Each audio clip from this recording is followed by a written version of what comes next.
Hello అండి. Welcome to my channel Deekshitha's kitchen. నేను ఈరోజు ఎగ్ ఫ్రై అనేది చేశాను. ఎగ్ బిర్యానీ చాలా టేస్టీగా వచ్చింది. మీరు మామూలు బియ్యంతోనే చేసుకోవచ్చు. మామూలు రేషన్ బియ్యంతో కూడా చేసుకోవచ్చు. చాలా సింపుల్గా చేసుకోవచ్చు. సూపర్ టేస్టీగా ఉంటుంది. చిన్నపిల్లలు కూడా చాలా ఇష్టంగా తింటారు. మా పిల్లలకు కూడా చాలా ఇష్టం ఈ ఎగ్ బిర్యానీ అనేది. ఫస్ట్ ఒక 6 ఎగ్స్ని నేను ప్రెషర్ కుక్కర్లో ఉడకబెట్టుకున్నాను. ఒక 4 విజిల్స్ వచ్చేంత వరకు బాగా ఉడకబెట్టుకున్నాక అదే కుక్కర్లో ఆ ఎగ్స్ తీసేసి ఆయిల్ వేసుకుని 1 టేబుల్ స్పూన్ ఆయిల్, అలానే 1 టేబుల్ స్పూన్ నెయ్యి వేసుకున్నాను. నెయ్యి వేసుకున్నాక హోల్ గరం మసాలా అనేది వేసుకోవాలి. బిర్యానీ ఆకు, చెక్క, లవంగము, మరాఠీ మొగ్గ, మీ దగ్గర ఏమేమి ఉంటే ఆప్షనల్ అన్నీ వేసుకోవచ్చు. నా దగ్గర ఏమేమి ఉన్నాయో నేను అవి వేసుకున్నాను. షాజీరా, జీలకర్ర అవన్నీ వేసుకొని బాగా ఫ్రై చేసుకోవాలి. ఫ్రై చేసుకున్న తర్వాత ఆనియన్స్, పచ్చిమిరపకాయలు, టమాటాస్, అలానే కొంచెం కరివేపాకు అవన్నీ వేసుకొని బాగా ఫ్రై చేసుకోవాలి.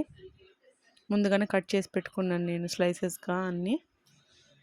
అవి కట్ చేసి పెట్టుకున్నాక ఫ్రై చేసుకోవాలి. బాగా కొంచెం ఆనియన్స్ గోల్డెన్ బ్రౌన్ కలర్ వచ్చేంత వరకు బాగా ఫ్రై చేసుకోవాలి.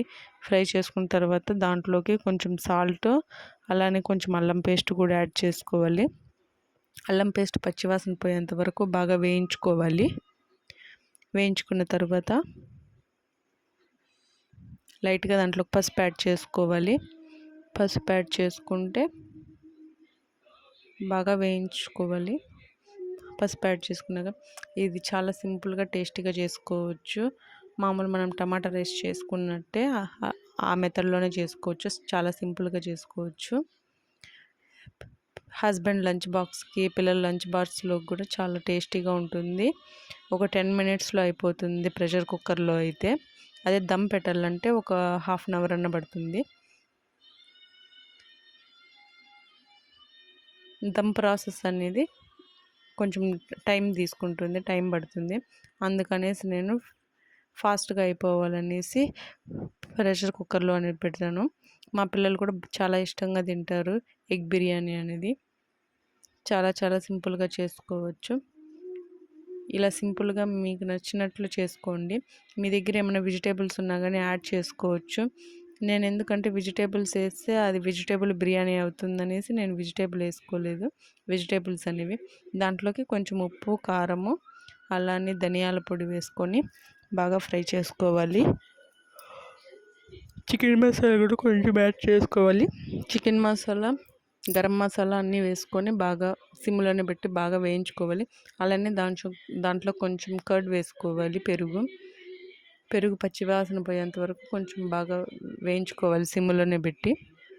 వేయించుకున్న తర్వాత మనం ముందుగానే ఉడకబెట్టి పెట్టుకున్నాం కదా ఎగ్స్ అనేవి, బాయిల్డ్ ఎగ్స్, అవి వేసుకొని ఒక 5 మినిట్స్ బాగా ఫ్రై చేసుకోవాలి. ఫ్రై చేసుకున్న తర్వాత నేను 1.5 కప్ బియ్యం తీసుకున్నాను. ఆ బియ్యానికి పుదీనా కూడా వేసుకున్నాను.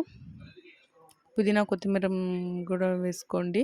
నా దగ్గర కొత్తిమీర లేదు, అందుకనేసి నేను ఓన్లీ పుదీనా మాత్రమే వేసుకున్నాను. బాగా ఫ్రై చేసుకున్నాక నేను 1.5 గ్లాస్ తీసుకున్నాను కాబట్టి 3 గ్లాసెస్ వాటర్ అనేది వేసుకున్నాను. వాటర్ వేసుకున్నాక సాల్ట్ సరిపోయిందా లేదా అనేసి చూసుకోవాలి. ఇప్పుడే చూసుకొని నాకైతే సరిపోయింది. అలానే 1 టేబుల్ స్పూన్ నెయ్యి కూడా యాడ్ చేసుకున్నాను లాస్ట్లో. మళ్ళీ మనం ముందుగా నానబెట్టుకున్న బియ్యాన్ని వేసుకున్నాను. బియ్యం వేసుకున్నాక బాగా కలుపుకొని ఆ వాటర్ తెల్లిన తర్వాత బియ్యం అనేది వేసుకోవాలి. వేసుకున్న తర్వాత నేను 3 విజిల్స్ అనేది పెట్టుకున్నాను. 3 విజిల్స్ తర్వాత చూడండి ఒకసారి ఎలా వచ్చిందో బిర్యానీ అనేది. చాలా సింపుల్గా పలపల అనేది వచ్చింది. అడుగు కట్టకుండా ఎగ్ బిర్యానీ అనేది చాలా సింపుల్గా చేసుకోవచ్చు. మీరు ఒకసారి ట్రై చేయండి. ఈ మెథడ్లో చాలా టేస్టీగా ఉంటుంది. దీంట్లోకి రైతా కానీ, ఆలు కుర్మా కానీ చాలా బాగుంటుంది. మీరు ఒకసారి ట్రై చేయండి. ఓకేనా? బాయ్. నా వీడియో నచ్చితే లైక్ చేయండి ఫ్రెండ్స్. బాయ్.